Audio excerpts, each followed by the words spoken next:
only way to expose the truth is to be indecent.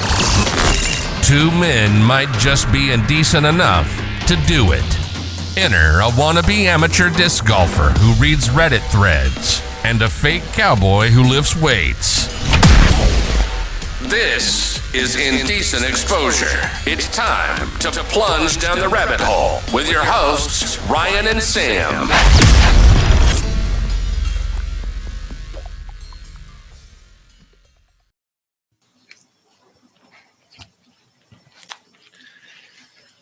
Let's rock and roll. Stop right there.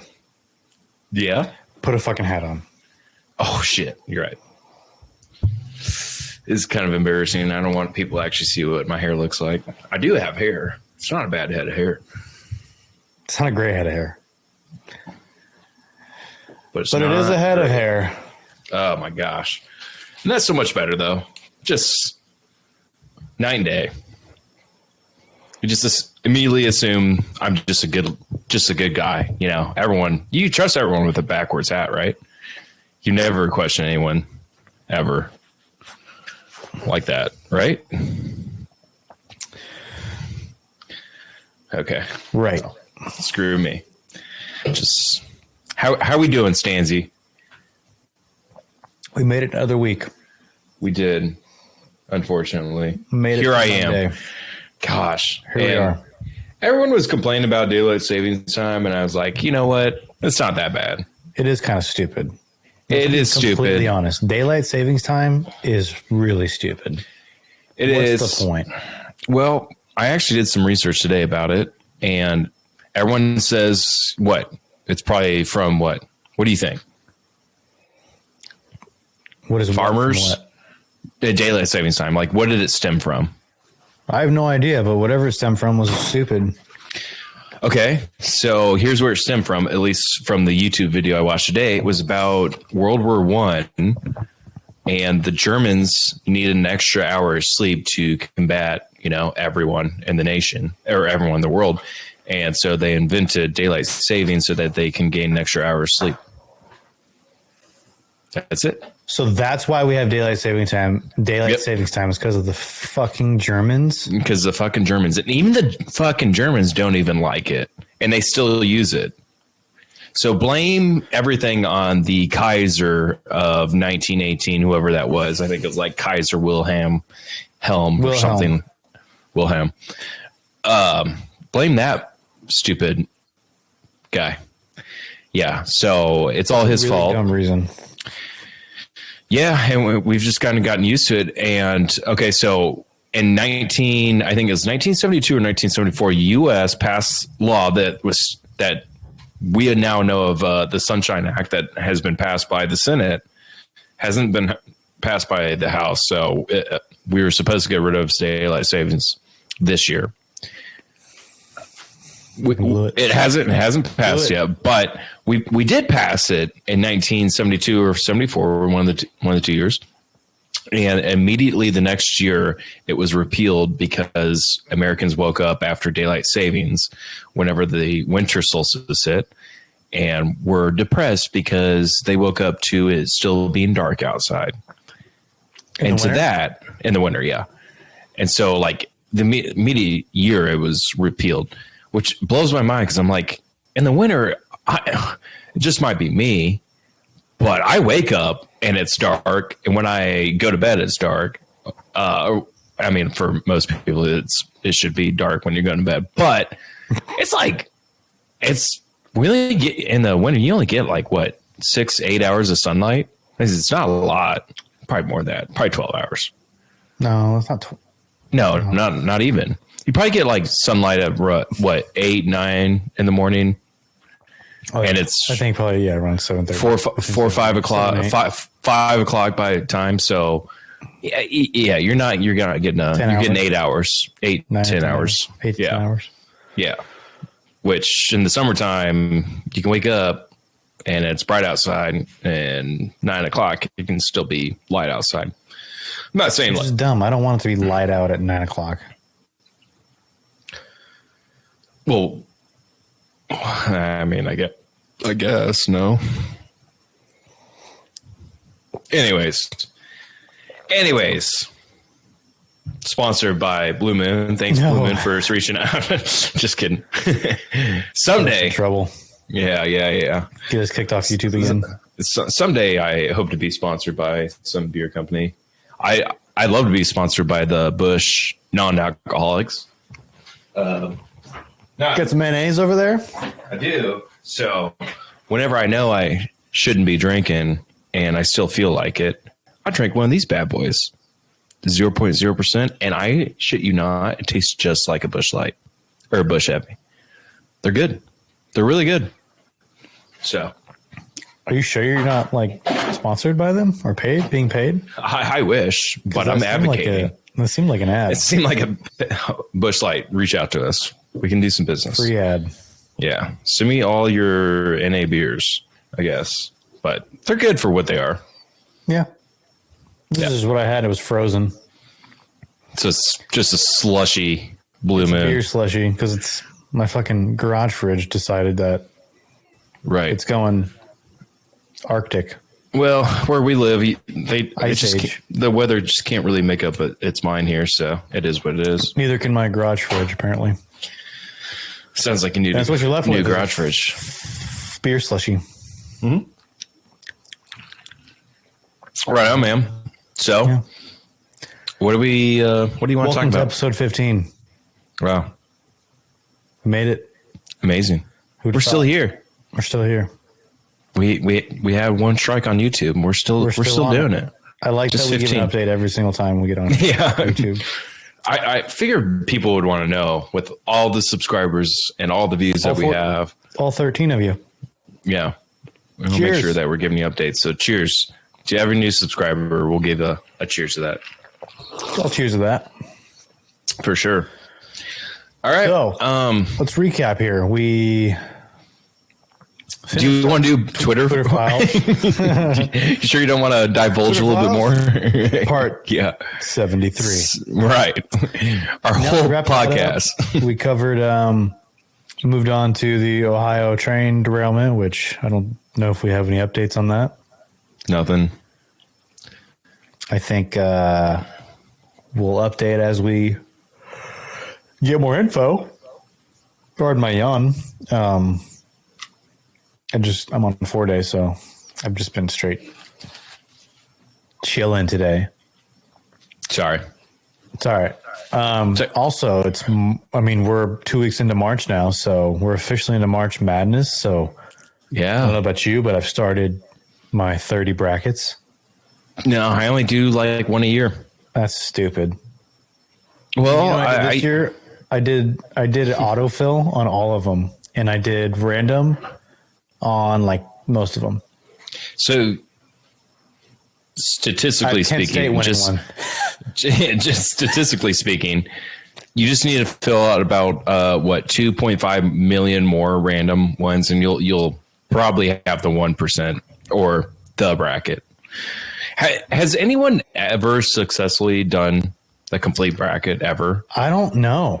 Maybe you would think statistically one person, but I don't know. It's like, it's always, I feel like we were close, maybe at least once.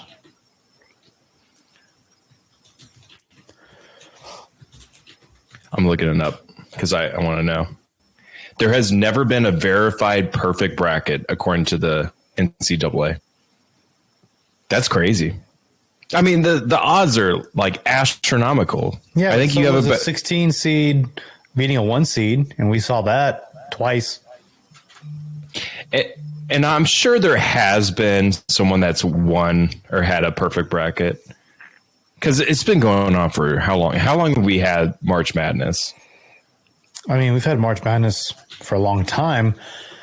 The whole bracket thing, I don't know how long they've been doing that for, but they've been doing that for, I don't know. You'd probably have to, that would be a Google search. When did we start? It is. Okay. TLDR version. The first the Lord of the Rings? What did you say? No, TLDR means like just summarize a big statement. First NCAA men's basketball tournament was played in 1939 and only had 8 teams. And Oregon was the first to ever win the title, defeating Ohio State. In 1951, it grew to 16 teams. And then, which is, more than double. Anywho. More than double. Right, math. It doesn't say anything. Oh, okay. And then doubled to 32 in 1975 and expanded to its current size of 64 teams in 1985. So we've had it around for what, 37 years, 38 years since 1985. Oh, I think it's 75. I was like, math. Yeah. No, we're closer to 40 years. That's why I said 37 years. Oh, sorry. Total. Yeah, it's okay. It's okay. Didn't mean to discredit you. No, it's all good. So 37 years has been going on for the full 64 teams. And I wonder who has them. I would think Kansas, Gonzaga The most would have the most. the most national championships? Yeah. KU's only got 3. Oh, so it's got to be North Carolina then. I would say North Carolina or Duke. March. North Carolina, Duke, or Kentucky. One of those. One of them. Oh, I forget about Duke. And Kentucky? What, are we forgetting about Kentucky? No, I mentioned Kentucky. No, you didn't. I did. And you'll hear it. When we play this episode back, you'll hear it, and you're going to feel really stupid for saying that. We forgot UCLA. That's good. Did you mention that? I did not. UCLA has won 11. I forgot they were a John Wooden. Bam. powerhouse. But they won all of them in like the 60s, the 70s, and then they won one John Wooden. in 95. Right. They won basically 10 in 10 years. They were a powerhouse. They were the Alabama. 64, 65, basketball. 67, 68, 69, 70, 71, 72, 73, and 75. That's the only 2 years they didn't win it in a 10-year John Wooden was span. the Nick Saban of college basketball. Oh, gotcha. Okay. And then who's next, you think? This year? No, of all-time wins. And you're right, John Wooden with 10 of those wins. I'd want to say Duke or North Carolina. Wrong. Kentucky. Kentucky, yep. And then next, North Carolina. you got it. And And then, Duke. yep. And then KU. Indiana. Indiana. The Hoosiers. Hoosiers. Yeah, forget about them. KU. I just said they've only won 3. Here's an odd one, and I haven't seen them in the bracket in a minute. Number 6 on the list, Connecticut. UConn, yeah. Oh, okay. Sorry, it sounds weird when you just say Connecticut It versus. does sound weird when you just say Connecticut. Yeah, UConn makes sense. It's okay. All right, that's fair. But still, tiny state, but obviously recruitment different. And then we have Kansas tied with UConn, Villanova after them, Louisville, Cincinnati, Florida, Michigan State. These are all with 2s, by the way. Yeah. Michigan State, North Carolina State, Oklahoma State, and San Francisco, which San Francisco won in 1955-56. So we're not counting them because Don't do that. That's when they only had 16 or 32 teams. Doesn't matter. National champ. I always thought Roy Williams was like the GOAT of the coaches, but he's only won 3. I mean, he's an all-timer, no doubt. Coach K, all-timer. Okay. Who the hell is that? Oh, Bob Knight? Coach K? Mike Krzyzewski? Who's that? Mike Krzyzewski, yeah. 5. Oh, yeah. I had to see this guy, all right? Coach Duke. K, dude. What the fuck? Yeah. No. I get it. I got it, all right? I had to see him. God, Whatever. dude. Dude, relax. It's all March right. Madness. Yeah, I don't watch basketball. It's because All right, give me exactly. I don't think Mizzou's ever won. I want to see Mizzou's best finish, and it's got to be like Final Four, right? We've gotten maybe my text. Mizzou, I wonder if I'm being too loud. Madness. She say Bailey texts me. She goes, "Why are you yelling?" Yeah, Bailey. You can't hear me, but shut up. No, I'm kidding. No. I'm sorry, babe. Best Mizzou finish final or March Madness. What do you think it is? I think it's Final Four for sure. No way. No way. Hold on. What is it? Would you relax? I'm very relaxed.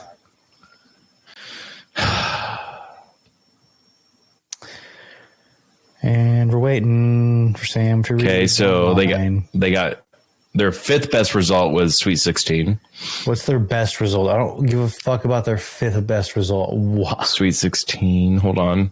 Elite 8, 2009. Oh, so this is not going to be good. Elite Have 8. they made a Final Four? No, they haven't. They haven't. They've only been to the Elite 8. That's crazy because Auburn's been to the Final Four. Bro, that's blows my mind. They were a number 1 seed in 1994 and number 3 seed in 2009 and lost to UConn 2009. Mizzou also lost to a number 2 seed Arizona in the Elite 8. Damn. Yeah, but if Mizzou, you recall, back in 2019, Auburn beat KU, North Carolina, and Kentucky to advance to the Final Four. And they lost to Virginia because of a missed double dribble call. Really? Yep. You're going to pin it down to one play? Well, it was pretty pivotal. Are we gonna? It would have given us the ball back.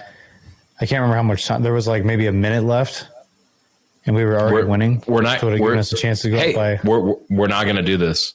We're not going to call down to one play. All right? No. Because we are. I literally just pushed 8 TikToks out tonight about the episode where we talked about the Kansas City Chiefs being Super Bowl champs, and then we had one of the TikToks cover the play where we're holding, right?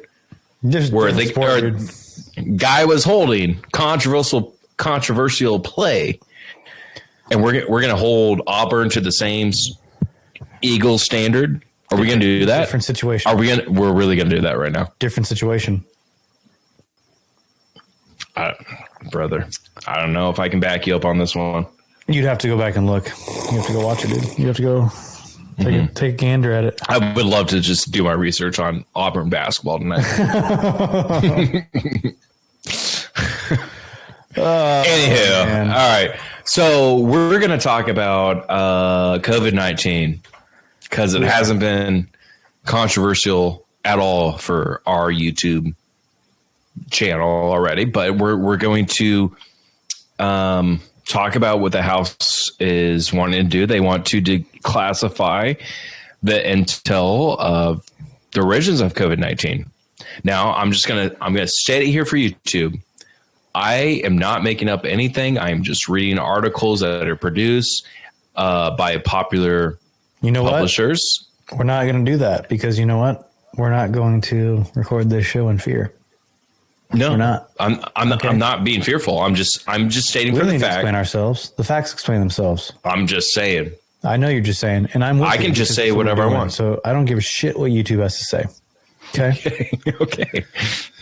All right. Sorry, I'm sick of it. So, all right. As it turns out, Sam, the new theory of the COVID, capital N, capital E, capital W, theory of the COVID origin is a lab leak.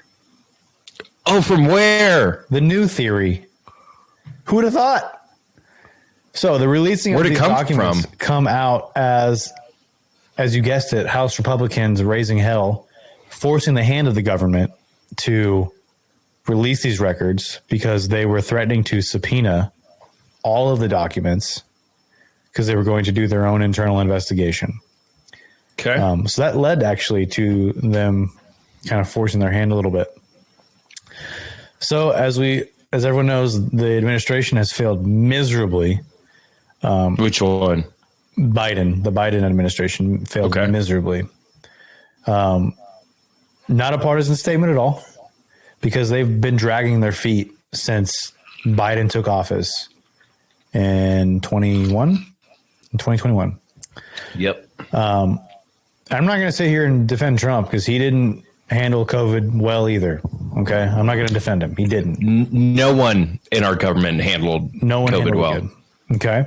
It was terrible. The problem that I have is that as Americans, we've been gaslit.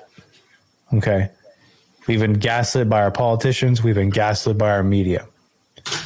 And they've done this by saying that believing in a lab leak theory is a tinfoil hat conspiracy.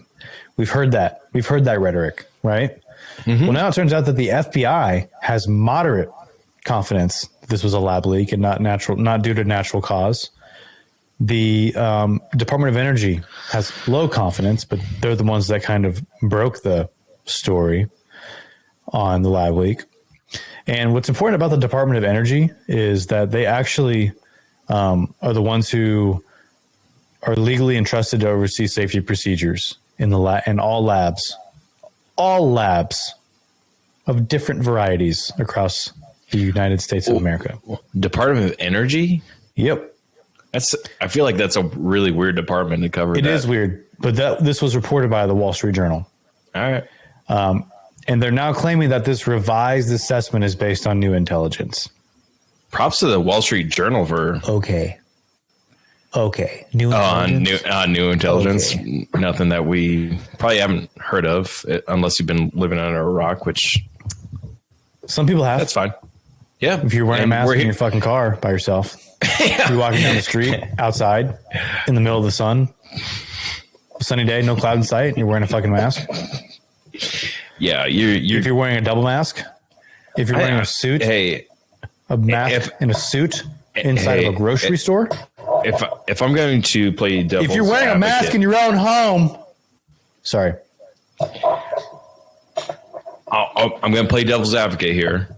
Okay, they're not going to spread the virus. All right, they're doing everything that they can, and but they're not. Because masks don't work, as we've found out. Right. We were told to wear masks. Yeah. I went N95 and I already went down. I already did a rant on that. Okay. Right. But what we need to focus on here is Papa Fauci, the EcoHealth Alliance, and the media. Because these are the three entities that are responsible for the cover-up. If you want to break it down. And you know what? The EcoHealth Alliance is still receiving grants and funding. I don't even know what this is. Can you elaborate on the EcoHealth Alliance? Because I've never heard of that before. Eco. Okay. Alliance. Gotcha. You'd have to pull it up. I can't give you a perfect definition, but they were receiving grants and just give me a cliff notes of. They were involved in funding the WIV, the Wuhan Institute of Virology, which is the suspected virology lab that was responsible for the leak. And the EcoHealth Alliance has a tie with Fauci for receiving funding. The whole gain of function thing. Mm-hmm. Well, can you explain that to people who don't know science? Gain of function. So gain of function research in this like scenario context is like taking an organism or a virus or a bacteria and altering it and making it basically more potent and more like active. Yeah. So to explain, like I'm 5, I'm in order to enhance your food, I'm pouring more salt into it. That's it. Yeah. But on a virus. There you go. Right. Exactly. And it was well known that this lab where the leak is suspected to have come out of, it's had a lot of safety infractions and some sketchy practices. In dating back to 2019, like September 2019, the database of all the samples were removed. Whoa, and what? Yes, and they have not answered for it. They have no explanation for it. All the samples for that database are Where's that report coming out of? Because I can't remember where I read it. I can't remember where I read it, but we'll have to look that up. We'll source it from day one, but we can look that up. Allegedly, I can't remember. It was it was actually in a congressional hearing that I heard this. Oh, okay. So somebody cited that under oath. Was it perhaps the feller that's basically tearing Papa Fauci absolutely alive? Probably. I'll get his name in a sec if you want to continue. Hold on. I can hear your little wieners. I sent orders down. Silence them. All right. I love how I type into Google COVID-19 hearings and it goes straight to hearing loss. Like trying to. Anyways, we didn't understand what you meant. Right. That's why I use DuckDuckGo. Yeah. If you guys want to discover some other articles that aren't ran by the mainstream media, look up DuckDuckGo. They were bought out recently, so I'm kind of skeptical. But also, if you want to get into some very, very, very, very, like, not that they're not real, but some of the information that we get stuff from, so we can see other sides of the political spectrum. If you look up uTorrent, or not uTorrent, I meant Tor browser, TOR browser, and just onion router. Yeah. If you, anyways, deep web. You can access deep web. That's fine. Just have a VPN to protect your shit because people will try to get after you. Anyways, you were saying, Dr. Robert Redfield is one of the guys. He is the former director for the U.S. Centers for Disease Control and Prevention, who worked alongside Dr. Fauci and then was kind of like excluded after COVID-19 broke. And he's pretty much like the giant whistleblower in this whole hearing case for the U.S. Senate. And he's like backing everything that says like, hey, this stuff came out of Wuhan. They received funding from the U.S. government, primarily through, allegedly, the Bill Gates Foundation back in like 2018, 2019. And they had a meeting and Dr. Bob Redfield has basically just kind of blown this case wide open about where it came from and how it got here. And it's pretty sad to see it, like how basically the world would react to a global pandemic such as COVID-19, which is a fairly common disease. Like SARS and COVID's been around for millennia.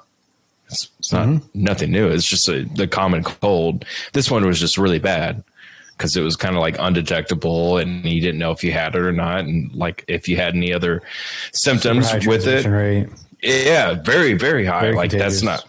Yeah. If anyone watches The Last of Us and you see kind of how that world depleted, same thing, but like you're not turned into a zombie. So we're fortunate for that.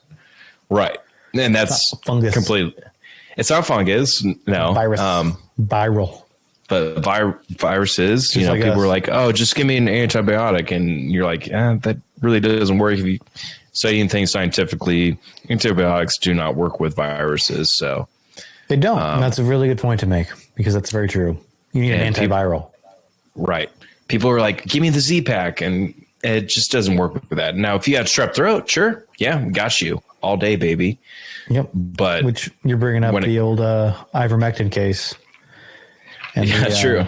And the steroids they were giving, which they found actually, there's evidence that early ivermectin and steroids was actually beneficial. And can you imagine like being a doctor in this just like early outbreak of stuff? And it's like, well, based on the 12 years of schooling I went through and probably like the 15 years of praxis, what has usually worked out that typically doesn't against like SARS or other COVID cases. And COVID's not the first. It's not COVID-19 like that. Yeah, that's one of the COVIDs, but there's been plenty of COVID cases that have been prior to 19. 19 just resembles when it was first discovered. Yeah.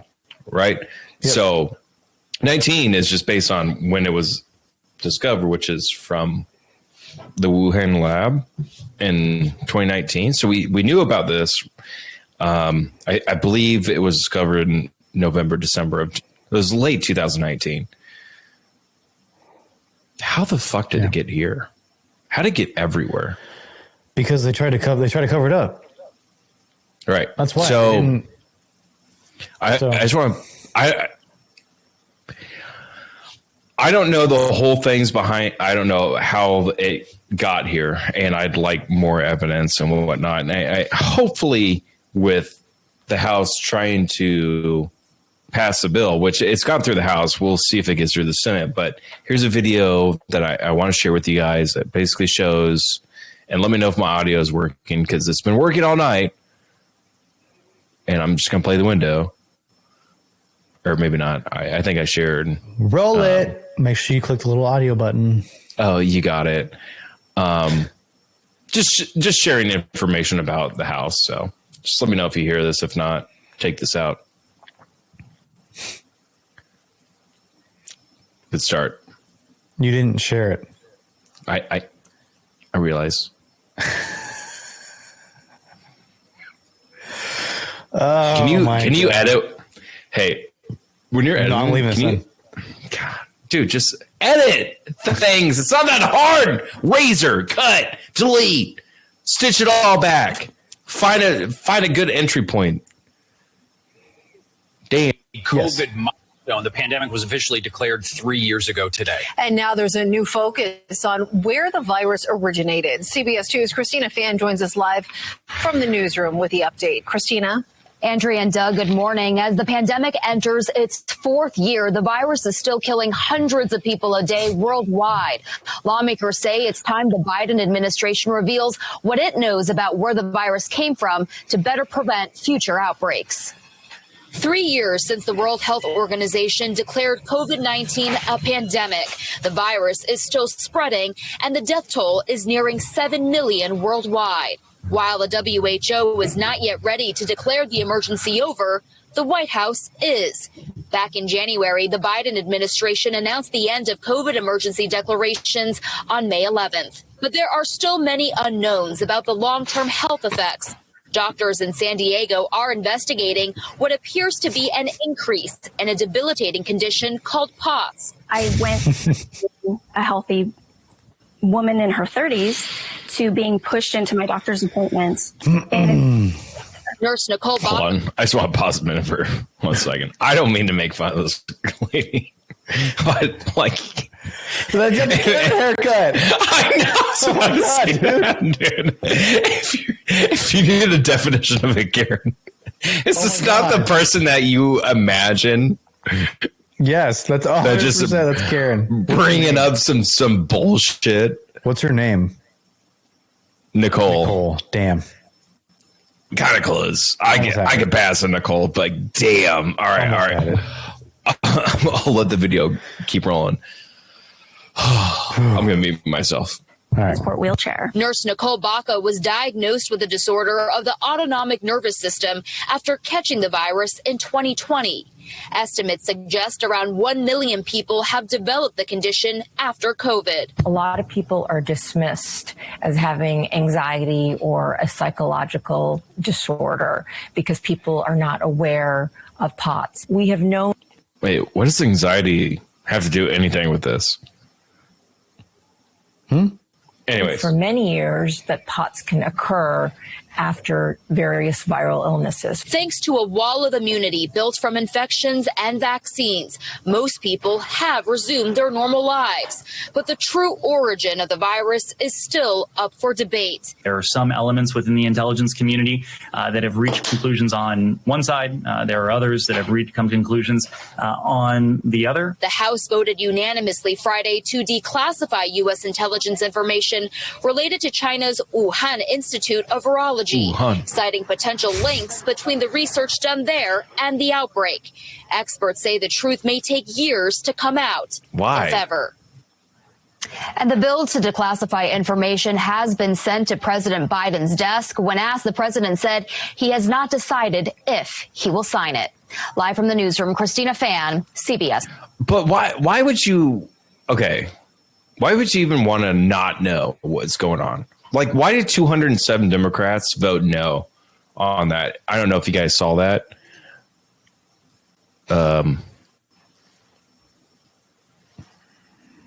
Why? Curious. It blows my mind because we have 215 Republicans, yay. 204 Democrats say nay. That's how they do it. No, they said yay. Yeah. And then we have 16 non-votes. Oh, it's all yay. Oh, sorry. Yeah. My bad. Yeah. My bad. I looked at that wrong. We were all confused. We were like, what's he? Oh, yeah. What's he talking about? So everyone's just like, yeah, what the hell went on? You know? Wouldn't this be such a good thing for American people to know that it came? Well, okay. So, okay, hold on. Okay. Wait a minute. Okay, it's good that we all want to be like, hey, release everything that we have about COVID-19. Is it a stab about China? And is that the whole thing? Just kind of get you scared of China? Yeah, because I always think there's it's like a chess game with politics, right? One of the big things they were trying to do is they were trying to say that for the people that were saying or suspecting a lab leak is they're saying, oh, well, all these people that think it's a lab leak think that it's China manufacturing a bioweapon. And it's like, okay, yeah, maybe some people think that, but I think most of us are saying it's a lab leak because that lab was notorious for its safety infractions. Right. And, going about their procedures kind of in a sketchy manner. Kind of just willy-nilly. They deleted all their samples from their database. And so I think that's why, and they're trying to say, oh, you think China's manufacturing a bioweapon. You guys are tinfoil hat conspiracy theorists. And it's like, no, maybe some people, but I think most of us are like, no, I think it's because all the evidence from day one's kind of been pointing to it being a lab leak. And we're tired of being, we don't know why there's no transparency. We're being lied to. And the fact that our director of the NAI, what is it? What's he? NIAH, something like that. NAIDI or something like that has ties to that lab with the Equal Health Alliance, and they're receiving funding for that lab. And it sounds like that this is gain of function, and we're a little curious. Right. So okay, so let's just play it out. Say it is and confirm made by a Wuhan lab in China, right? It's been proven, it's been true, and it's been dismissed. Like, what do we do? Or not dismissed. It's been we know that they made this virus and it got sent out. The whole world got affected by it. What do we do about that? Do we have repercussions for China for doing that? Yeah. What do we do? Well, you shut down that lab. You shut down their funding. Well, 100%. And why do we have funding there in the first place? You don't think there's going to be a new lab where we just say, hey. Yeah, but you can't just start a new lab. That's the thing. Like, not in China. It's not going to happen in China again. But is there going to be another? Is there going to be another country like a China or Russia that's going to say, hey, we did it once. It's pretty easy, actually. let's do it again. I mean, obviously you can't predict that, but you're not gonna hold China for like reparations or whatever. Like, because I mean, that's kind of because right, because U.S. depends so much on China for imports. But China also depends heavily on us for imports. They're like the largest importer exports. of food. Yeah, they're like the number one importer of food, along with Russia. And so you cut off their imports, then they're kind of screwed. Yeah, but that's not going to happen because U.S. will never say we're not going to trade with China ever again. Our economy would crash instantly. Right, because we have to trade with each other. Yeah. Which is why we're trying not to go to war right now, which is a whole other thing, but it is. And it's so complex. I'm a firm believer that World War III has been started, and it has been started for years. Time will tell with Ukraine. Which jury's still out on them. Ukraine's interesting story. There's so much fucking corruption, and pardon my F-bomb, but I don't give a shit at this point. There's so much corruption going on between the world leaders and what's going on with Ukraine and Russia and China and Taiwan, United States, that I don't even know where to start. But it's already started, in my opinion. So I haven't watched this video, but I watched like the first 4 minutes of it, and I can stop at any time. I want to share this video on basically the House saying that they're going to declassify intel about the COVID-19.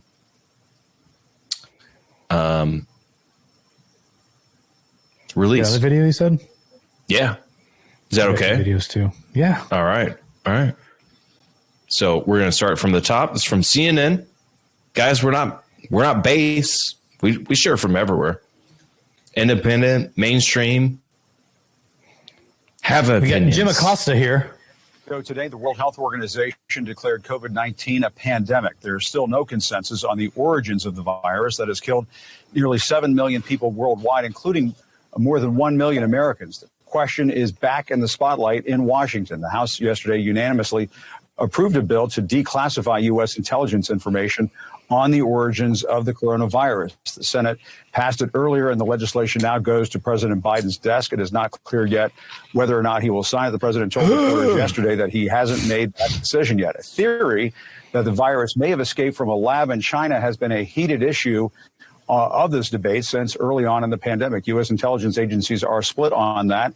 And joining us now to talk about this is Dr. Anthony Fauci. He served as President Biden's chief medical advisor and headed the National Institute of Allergy and Infectious Diseases for decades, including under former President Trump. Dr. Fauci, good to see you as always. Thanks so much for being with us. President Biden, I guess you probably heard, said he hasn't decided whether he will sign this legislation. You were once his chief medical advisor. Would you advise him to do it? No. Well, Jim, I don't want to be advising him when I'm not in that position right now. I'm sure he's going to make the right decision. Deflect. One thing we can say, we'd like to learn as much as we possibly can about information that hopefully will be available. You know, there's this two sides. You know, one group says it more likely as one or the other. I must say that we all must keep an open mind, Jim, about this for sure, because nothing has been definitively proven. The thing that's important is that if you look at the available data, not just surmising or tweeting or guessing, but just look at the data, a fairly large group of very well-respected evolutionary virologists have examined the epidemiological, virological, geospatial data from Wuhan and have come to the conclusion, not definitively by any means, but feeling that it is much more likely that it is a natural occurrence from an animal to a human. Okay, is he talking about the letter? Is that what he's talking about? About the letter? Yeah. So early on in the pandemic, he had signed off on or approved this letter that was released that he commissioned, and we have emails to prove it, that he commissioned this letter where he basically told them, a group of virologists, to say that this pandemic is pointing to like a natural cause, not a lab leak. And he commissioned and had them write this letter so he could basically reference it. If that does that make sense? Yeah, it does. Which, okay, so I had to look it up. Zoonotic diseases are caused by germs that basically spread from a animal to a human. And it's saying that 6 out of 10 cases, which if you do the math, it's what, 2 out of 5? 2 out of 5 cases spread from animals to humans, which is, it's not like uncommon, but like it's speaking of, yeah, it's fairly common. So I'm not gonna say that he's not wrong. But when they compared the original DNA sequence to the COVID sequence, they were almost identical, which is why they were like, this looks, you can see, Crystal and Sagar talked about this, where you can basically see where they changed the sequence. Right. And it's saying like those zoonotic diseases are spread mainly through people with weak immune systems, which is how COVID-19 typically spread, or at least killing people of those people of these types, which would be children younger than 5, adults older than 65, people with weakened immune systems, and pregnant women, which I think those are pretty much the main common spreads of disease of COVID-19. So that rings to be true. Obese. Yeah, people with weakened immune systems falls under that category, right? All right. So I want to hear the rest of this because at the beginning, yeah, you were right. He deflected for sure. However, since it hasn't been definitively proven, we've got to keep a completely open mind. Gabagoo. That being the case, we want to know arguments or information or data on either sides. And that's the reason why, as you mentioned in the top of your discussion a little bit ago, we really need to get all the facts so that we can prevent this from happening again in the future. So my feeling would be, Jim, go ahead. I'm sorry. No, I say my feeling would be instead of arguing back and forth, why don't we do the things that need to be done to prevent this from happening again, regardless of what the origin was. If the origin was a lab leak, we've got to make sure.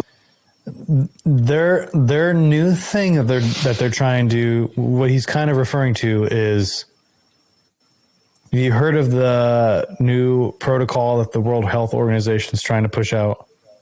I don't think so. With pandemics? No. So the World Health Organization is now trying to push forth a protocol that's championed by people like Bill Gates, to where they're in control during pandemics. So they can enforce vaccine mandates, they can enforce lockdowns, and they can enforce treatment protocols. Like that's what we're leading towards. That's scary. Is giving the World Health Organization the authority to govern over your country and tell you what to do. I mean, isn't that like going towards like a one government sort of thing? I want to know who I want to know who the leaders are, and how many of these people. I'm not saying that WHO is a bad thing at all, but it just seems kind of crazy that they're wanting to control the entire world. Dude, this just sounds like fucking like Resident Evil shit, dude. It does. It sounds like some Umbrella Corporation shit. It does. Here, I can look up the chairs and offices. So, doctor. It's the like they're calling like the pandemic treaty.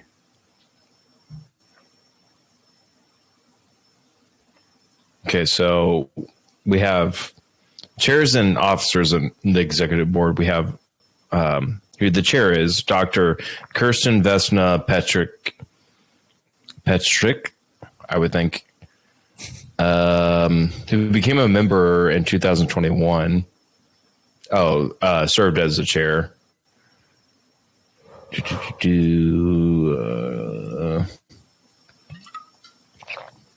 don't know. Beer. Yeah, that's fine. But there's a vice chair that's just a mister. I don't know what his. I don't know. I'll do some more research on the board, but I'm going to continue with the video. Yeah. We shore up the safety procedures that are done when people in labs are working with pathogens.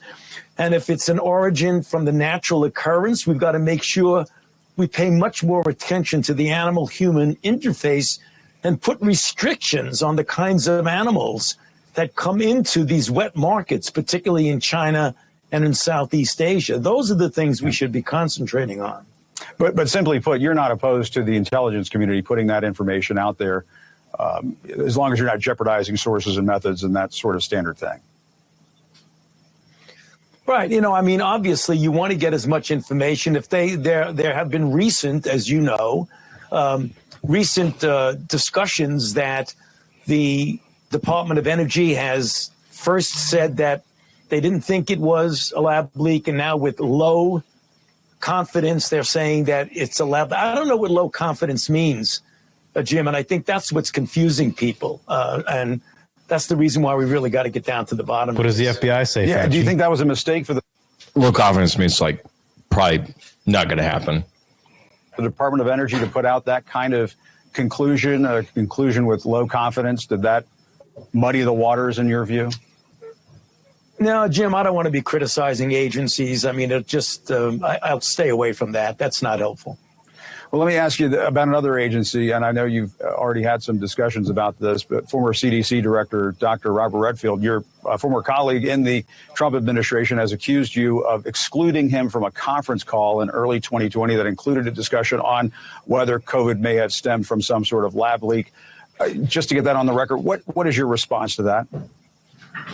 Yeah, that's unfortunate, Jim. I have already commented on that, but I'll set the record straight for you here.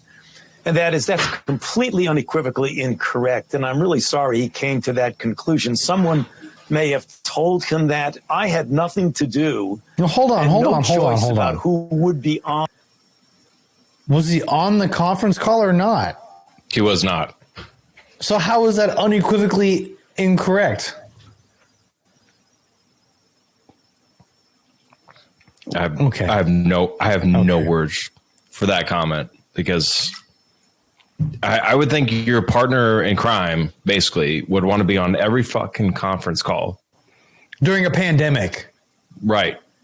That associates him and all of his abilities and job capabilities, description, whatever you want to call it, would want to know as much as you do, Dr. Fauci, right?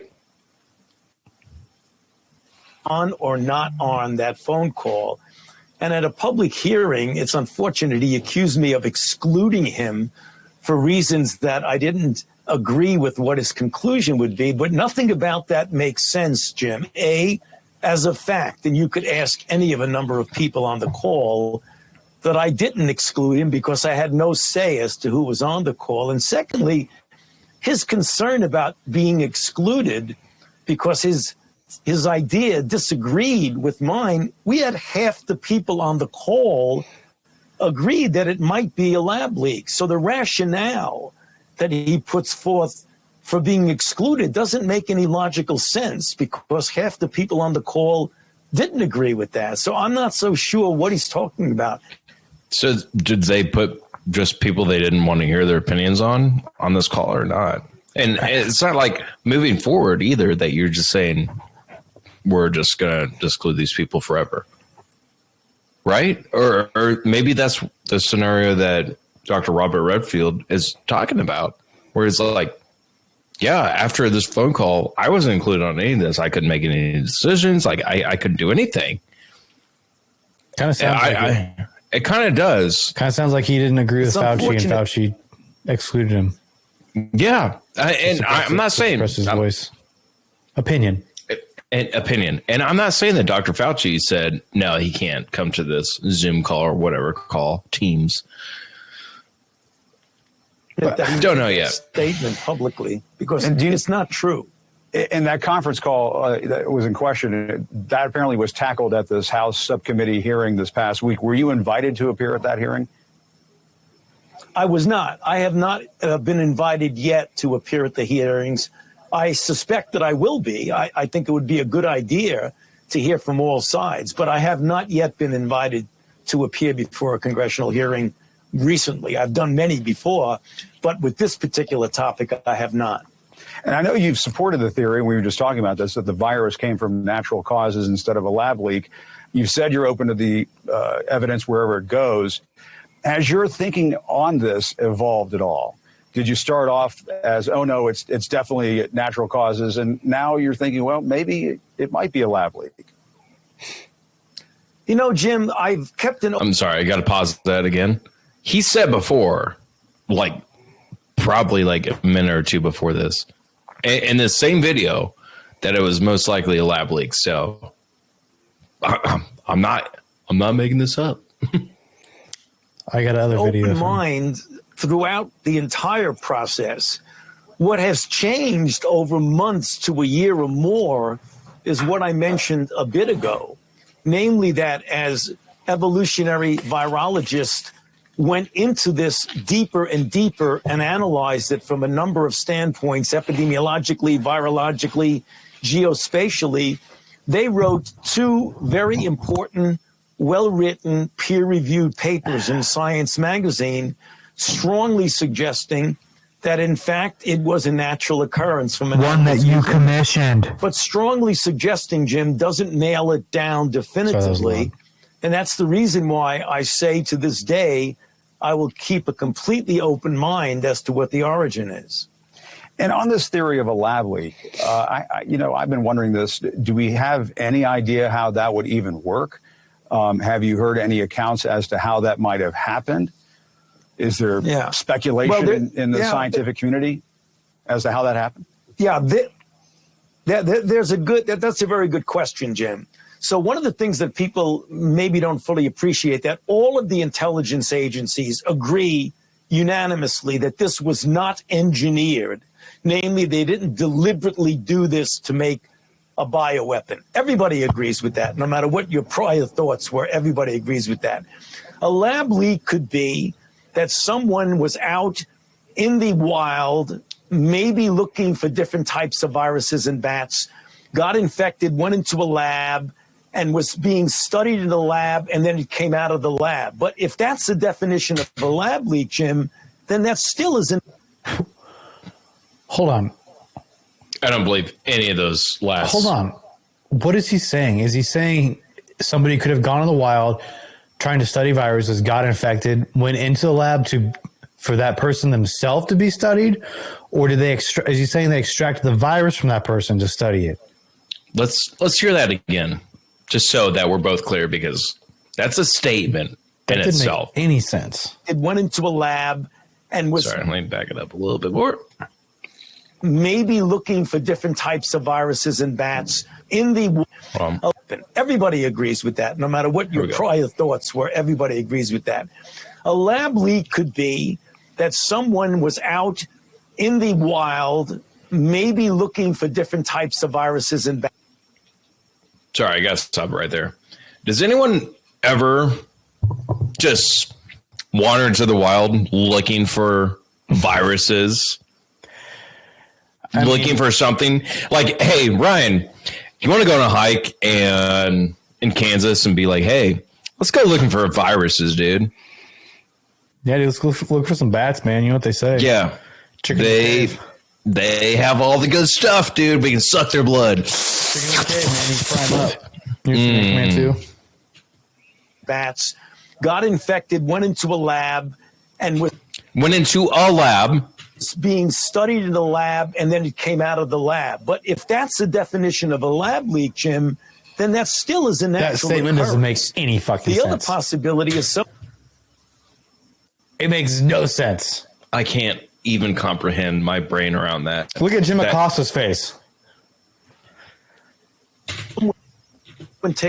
He's like, what the fuck is this guy talking about? Yeah, no, like that statement just doesn't make any sense at all. No one says, I'm just going to go looking for viruses. And then, oh, hey, I think I got one. I'm just going to go into the Kansas City lab, see if I have any viruses. And, oh, shit, I got one. Let me just walk out of here and just write on some individual. It's 5 o'clock. I'm going to go home. Yep. This virus that you guys are studying. Right. And you're just going to leave me there. You're just going to leave me to just interact with everyone. It's a virus from the environment that doesn't actually spread very well in humans and manipulates it a bit, and accidentally it escapes or accidentally infects someone, and then you get an outbreak. Those are the possibilities when you're talking about lab leaks. But are there any accounts of that occurring where one might say, okay, well, there we go. Perhaps this is it. This is what happened. No. That you're aware of. In fact, there are no lab leaks that have led to pandemics. So there have been accidents in a lab that happens intermittently. Sure. Experiences with that in modern times recently. Sure. But there have never been a situation where a virus escaped from a lab that's a brand new virus that no one has ever seen before that led to a pandemic. That has not happened. Thank you, Mr. Speaker. Amazing. I have no words, Ryan. That I haven't even watched that video yet, and I was like, oh, I'll just watch it because it sounds like it'd be good for the podcast. Holy shit! Like, you don't watch something like that and just question a little bit and just take every little bit of what he's saying, and you're like, either he's full of shit, and or I don't even know what to say. Like, if you don't think that guy is fucking lying right now, I don't even trust you, like, not even to question any of those statements. So, and that's on CNN. I have another clip here from C-SPAN from June 16th of 22. And it's the Senate Help Committee hearing on the federal response to COVID. And in this video, it's about 2.5 minutes. It's not long. Perfect. Because I got Fauci has a completely different tune to this, where he's saying it's likely caused by natural occurrence rather than a lab leak. Oh my God. Oh my God. We can't actually show this anyways because it's an ad. 675 years, we finally have found the origins of the Black Plague. Care to give us an update on where we're at on tracking down the origins of COVID-19? Thank you for that question, Senator. There have been a number of papers that have come out from highly qualified virologists and viral phylogeneticists that indicate that this is very, very likely a jumping species from an animal host, perhaps through an intermediate host, into a human species, which then spread throughout the human population, certainly and almost certainly originating in China, in Wuhan. We still open up and keep always an open mind as to whether or not this had to do with a virus that was isolated out in the environment and that came into a lab and then had what most people refer to as a lab leak. I believe that is less likely that that's the case, but I also believe we need to keep an open mind and have all possibilities be investigated. But the evidence from the virology community. Will you let us listen to the fucking video? Very quickly, do you think the Chinese will cooperate with you to try to get to the thorough bottom of it? Senator, I certainly hope so, because we're not going to get an answer that's a definitive answer. I mean, even if they do cooperate, we may not do that. But certainly, for example, if we want to continue surveillance among bat populations and other wild animals that might serve as an intermediary host, as well as understanding what was going on in some of their laboratories, I believe it's essential to have cooperation and collaboration with the Chinese. Thank you. Thank you. Senator Hickenlooper. Thank you, Madam Chair. And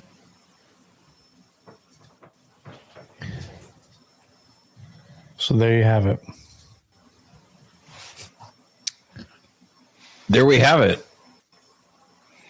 He confirmed. Completely different tune. Isn't that crazy? And when was that video made? That was June 16th of 22 at a congressional hearing. All right. So 8 months later, he's saying, "Oh, new information now. I think it's it could be a little. Keep my mind open for a lab leak." It just blows my mind that, and not that somebody can change their opinion. That's totally fine. Or they're not when the whole time you've been telling us, you've been gaslighting us the whole time. Right. I think from the beginning of 2020, which I'd like to see a video on that, and maybe I can share something, is that it's completely different than what he's been saying from the very start. I don't know, like what the origins, or obviously I think it was origins. Thank you. Came from China and whatnot. So all that is fine, right? Mm-hmm. What do we do to mitigate? And not that you and I can do anything, Ryan, to do anything about the next pandemic, because there's going to be another one. There's going to be future pandemics of viruses that are spreading. Do we just? I really think the American people, at least American people, I don't know about the rest of the world, if they think about this virus the same way that we do. But when another pandemic comes around, are we just going to all just be saying, okay, federal government, this is what you recommend, CDC, WHO, are we just going to play by your rules, or is everyone just going to say, fuck it? You guys lied to us in the first one. Because they're like, last time we did this shit, you tried to lock us down, us healthy people down. We couldn't go to work. You wouldn't let our kids go to school. You made us wear masks everywhere. And then we sit down in restaurants, we take our masks off, which made no fucking sense. Like we talked about, I can't remember we talked about that. Maybe last episode, but sure, multiple times. But you told us that if you take this vaccine that hasn't been properly, trialed, that it's going to stop transmission. It's going to stop you from getting sick. That wasn't true. Still had transmission, still got sick. Right. And then, people were concerned because it was, for some people it was causing clots, and people were getting, having strokes and pulmonary embolisms and whatnot because of allegedly, we can't sit here and directly prove that, but Johnson & Johnson got pulled for a minute because it was having a clotting disorder, especially with pregnant women, which is crazy. Yeah, especially with pregnant women. So no, I don't. People with type 1. Next time a pandemic comes around, no, I don't think the people are going to be super duper excited when the federal government comes out with guidelines. And maybe it's not even the federal government this time. Maybe it's the World Health Organization that's saying, right, you guys have to follow these rules because you are in this pandemic treaty. And if you don't follow these rules, guess what? You're getting sanctioned. We're pulling funding. We're not sending you medications, blah, blah, blah, blah, blah, whatever the repercussions are from that. Right. So, I'm not saying that ever the disease was bad, because it was bad. I've had it one time, maybe twice. I remember strain. It was rough. I remember it wasn't fun. I remember you texting me and you're like, I'm in my bathroom and I can't even make it to my bed. And you're someone that eats well, it doesn't drink often, like if you do, it's like in moderation, like you take really good care of your health. Obviously, I would hope so with someone with a master in kinesiology. Yeah. Did I say that right? Wow. Holy shit. Wow. First time ever. That's pretty and someone like myself who probably doesn't take care of themselves. I don't work out. I just try to eat as good as I can. And I drink a little bit more than I should, and public record. Most people that know me know that, and that's fine. I just find it's so weird that people are just taken back by all of this, as they should. But nobody's surprised. Nobody's shocked. I don't think anybody's really shocked. Yeah, I mean, true. And brother, I mean, like you said last podcast. If you have to reach out for the federal government to help you with stuff, then you're in trouble. You're in trouble. You should be able to figure it out yourself and or rely on your local agencies, and you shouldn't have to rely on government agencies to provide you with what you should be and should not be doing. And I'm not saying that COVID was a big deal or not. I mean, it's absolutely massive for the whole world that closed down. And even Japan just finally opened up their borders, I think, a couple months ago. I think to allow the US tourists. is still like one of the only countries where if you're flying in from another country, you have to be vaccinated. But to fly out, you don't. Right. Which is kind of weird, but whatever. It is what it is. Whatever. I mean, there's still athletes. I think I don't know. They won't let Djokovic in because he's not vaccinated. Djokovic, and right? He can't partake in any, like the U.S. Open. He can't partake in any tournaments in the U.S., which is like he's at this point your natural player. Your natural immunity at this point hasn't suppressed that. He's arguably probably one of the best ever. One of the healthiest people alive, arguably. Right. And you're not going to allow him to compete? Because he's not blows vaccinated. my mind. Because he's not vaccinated. For a vaccine that came out 3 years ago, or 2 years ago, which at this point probably would be around the standard of like, hey, this is like an emergency vaccine. We've had enough research participants. I know it's just. Well, have you also seen like, dude? I can't. My mind. I can't watch TV without seeing a fucking Paxlovid commercial or a Pfizer commercial. Yeah, literally for Paxlovid. It's literally like, right. If you have COVID, Paxlovid, and it even says like it's an emergency medication. And it's like, why? That's another thing is why do we allow big pharma to advertise so much? Well, we shouldn't, because of advertisements are big pharma. Yeah. Well, I mean, Europe doesn't allow advertising for big pharma, and there's been plenty of comedians that have made fun of this. They're like, why am I having to bring up to my doctor, if you want to live a healthy life, then you have to take Flonase. I remember I couldn't get Flonase over the counter. Now it is. Thank God for Flonase, because my allergies suck without it. Yeah. But I'm not going to my doctor when I'm 12 years old and say, hey, doc, have you heard of this new medication that got FDA approval of Flonase medication? No, they're going to. They should. Job. Yeah, prescribe me what's right. Which at least salesmen got out of passing to physicians to say, "Hey, sell my drug." At least we got that after the whole Purdue. So back in the day. There used to be, and one of my, what is she? My cousin used to be a salesman for a pharmaceutical company. So back in the day, you used to be able to go to physicians and whatnot, and like all these like conferences and say, this is the drug that I represent. You should take it, and yada yada. So you can convince doctors. Say, and I remember like being young. Hey, I'll give you a whole bunch of samples. I remember walking out of the doctor's office, especially when I had like really bad acne on my face, with just like, I'm not shitting you, a brown bag like you get from the liquor store if you buy like a little pint full of drugs. And they're like, yeah, just apply it, see what happens. And, they're just samples, but they should be good to go. I don't know if they still do that. I don't think they can. I don't know.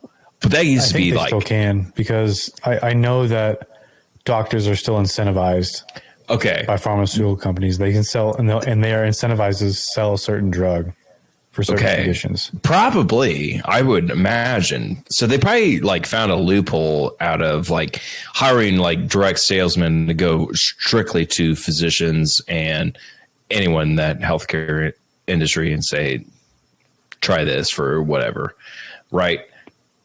They probably got rid of that, which is fine. And which is good. There's there's so many prescriptions and drugs that come out every year. It'd be really hard for a doctor to just know like what's the most up to date, what has the best clinical results, unless you're that's why an they have active. Conferences. That's why. Yeah, that's why they're required to partake in CEUs. Right, because they talk about new research and I think that stuff. And last time I got strep, and which is probably years ago, they gave me amoxicillin, which big old horse pills. I'm talking 1,500 milligrams, like big old beastie pink pills. Mm-hmm. And they're like, this shit's been around. It's been proven. Remember when the Z-Pack came out, and every physician was giving that to everyone that had any sort of like bacterial infection, even like for viral infections. And they're like, yeah, just take this. And I'm like, that doesn't work for viral. And then bacterial stuff came out, and it's gotten so overused that the bacteria has developed immunity from that. So we haven't come up with a new antibiotic since like the 50s or something.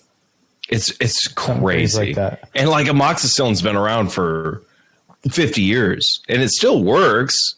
Like you can still get like, you know. Well, that's why it's so important. Like when they prescribe you antibiotics, you're supposed to take all of them. Right. They're like, you completely eradicate the bacteria. Most people are like, oh, I feel better. I'm done. 7 days in, and you're like, oh, I still have 15 pills left. Well, no, you take the rest of them. Yeah. Because that still in your system hasn't eradicated it. And you're just. No, it's just, yeah. Right. So. But like the other thing too is like vancomycin. Vancomycin's the strongest antibiotic known to mankind. And I've never heard of it. Vancomycin. So like in sepsis patients, like a lot of times so like some serious stuff. Then. Yeah. And like they go, okay, we're going to give you fluids, because a lot of times when you have sepsis, you have what's called vasodilation and third spacing. So you can, your blood pressure can drop severely low, like to a point where you can die. And sometimes that's what kills people, is that they're not able to maintain blood pressure, so they can't perfuse their organs. So they give people vancomycin and fluids, try and treat that. Sometimes even a vasopressor. But like when you give someone vancomycin and it doesn't work on a bacterial infection, there's nowhere else you can go. That's the strongest antibiotic you can get. And you're screwed after that. You're screwed after that. Right. Maybe some surgery. They can try surgery, but I mean that's pretty risky.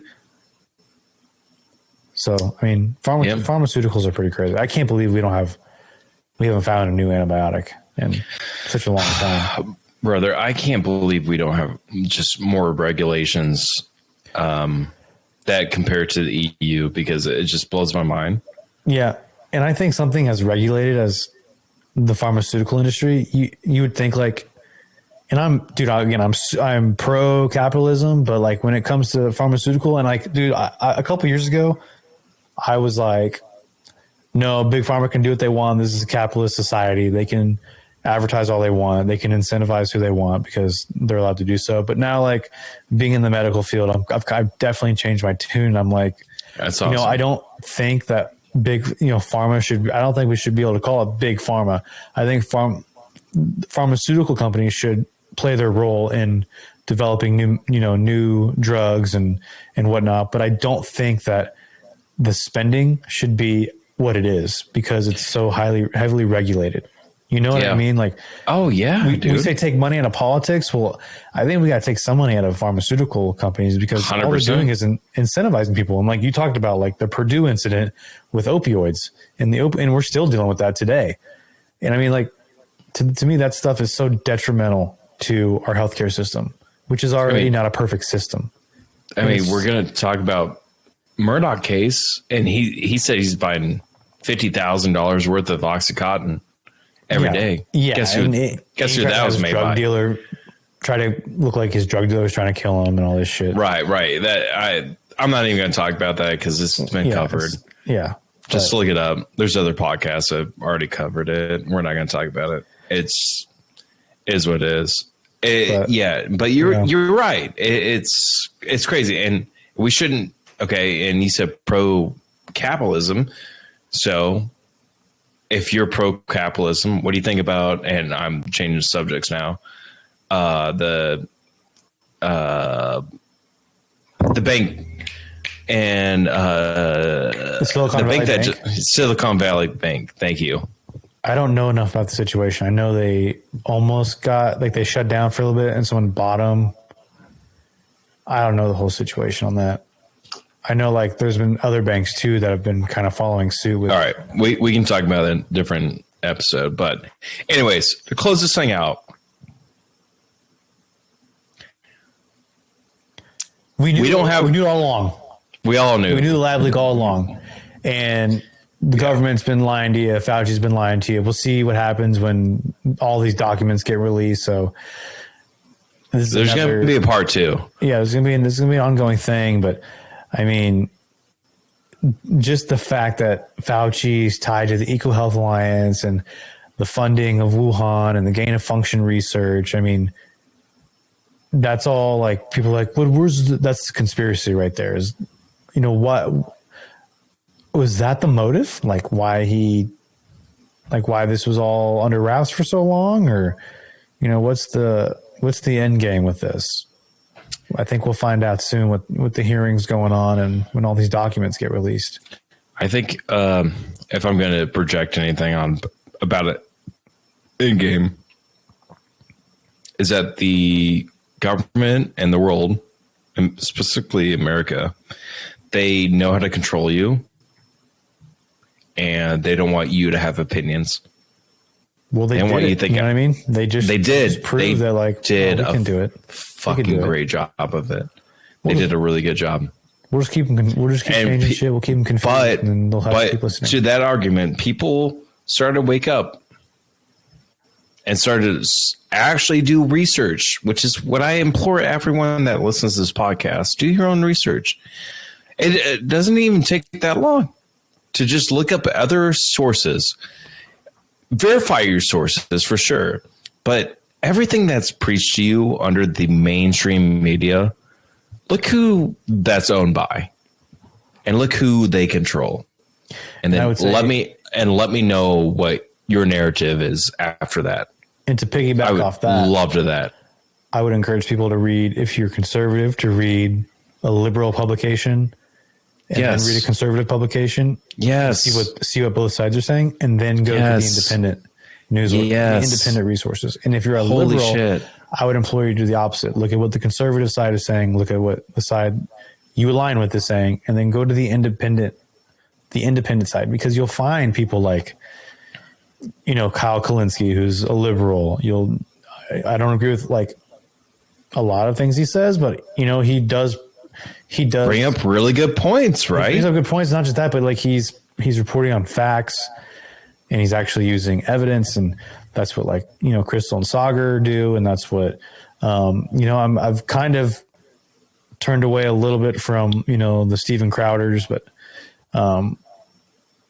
there's a lot of independent sources out there that I implore you. I employ you for that, seriously, because whenever I first met you, and me, we both were very conservative, and I know through talks with just my wife and whatnot, who also grew up in a very conservative family, but she just had her own opinion.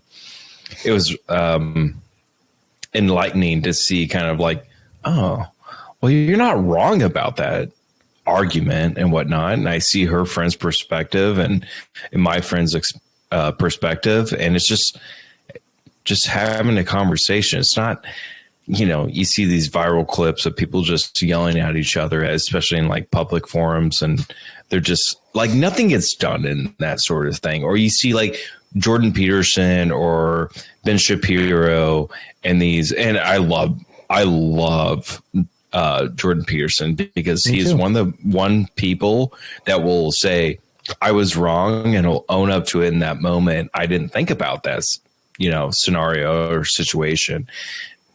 Great human being. Anyways, but it's the Ben Shapiro's, that just kind of he was talking about even The Last of Us, about the gay episode, like episode 3. And he's like, what does this have to do with the storyline? Well, it's supposed to be a zombie. But all of us are like, you haven't played the game. And I'm like, you haven't played the game, man. Right. That was actually a pretty important part of the story.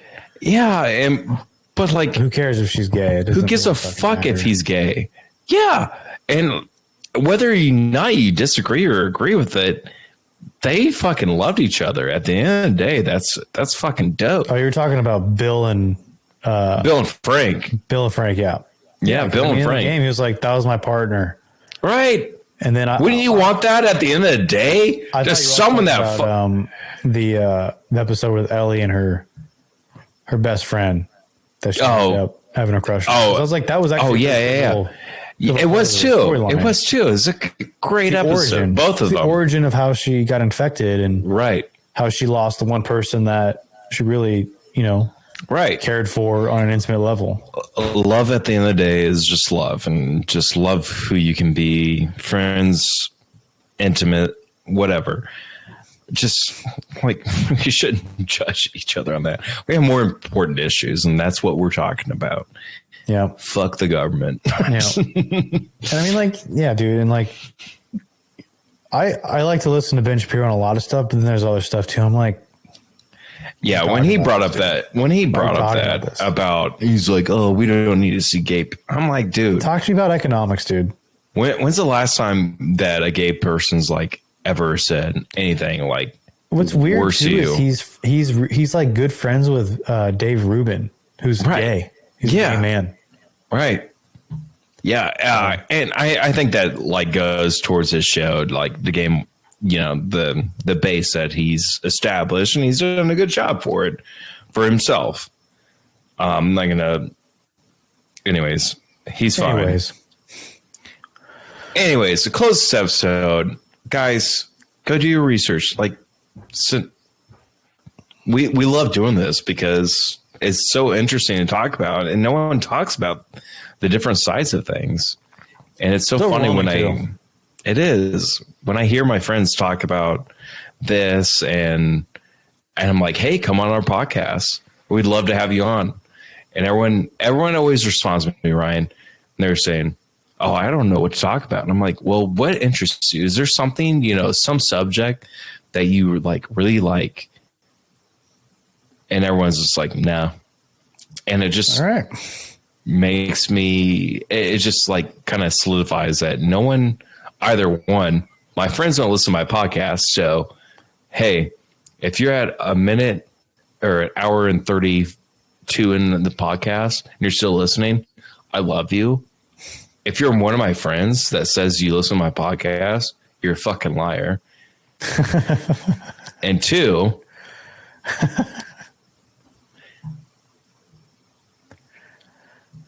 if you want to come on the show, come on the show. We want everyone and everyone. Talk about something you love, that you're passionate about. Let's have a good conversation that we can disagree or not disagree on. I think people are scared. I think they're scared to put their opinions out there because everyone is. I think they're scared to see how they're viewed. But guess what? That's not what we're about. We don't really care. We're not really. As I said in the beginning of this episode, we're not cowering to the YouTubes or anybody. If we get kicked off of YouTube, we get kicked off of YouTube. We'll find another platform. We're not really worried about it. But we can get on Rumble. Yeah, I'm not really worried about TikTok is doing fine with us. Yeah, we got a couple episodes we didn't get any strikes. TikTok just said it's got some talks pulled. Yeah, cool. We placed 3. Right, exactly. I just put 9 on the platform. 8. Last one, I don't know. Yeah, we have a lot. Let's end this episode. I was going to say something else. Closing remarks. You were going on a rant there for a second. I know. I felt good. I felt really good. I just want to scream. Don't scream. I just want to yell. No, don't do it. Okay. All right. Well, those are the closing remarks. This was episode 15. This is great. To the lab again. Back to the lab, baby. That's the name of the episode. I just thought of that. Back to the lab again. And Ryan, you're great with the edits. Thanks. I'm excited for the thumbnail. Hey, if you made it here, give us a like, subscribe, and share it. Give me a kiss. I am open. Or just give me my dog a kiss. What do you mean you're open? What do you mean you're open? Open in what? In what regard? What do you mean? You said you're open. Open. Just open to love. I just want love. Everything all right at home? Oh, Deb's great. Love her. Okay. She's a great wife. Good. You got my ring on. And everything.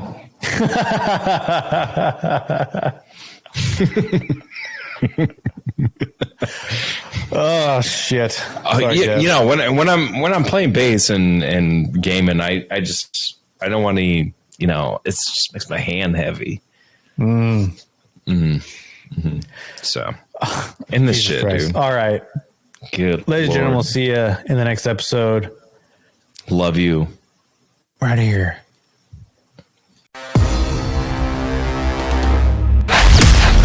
Congratulations, you've made it to the end. You might as well tune in for the next episode of Indecent Exposure. That's all, folks. Until next time, Space Cowboy.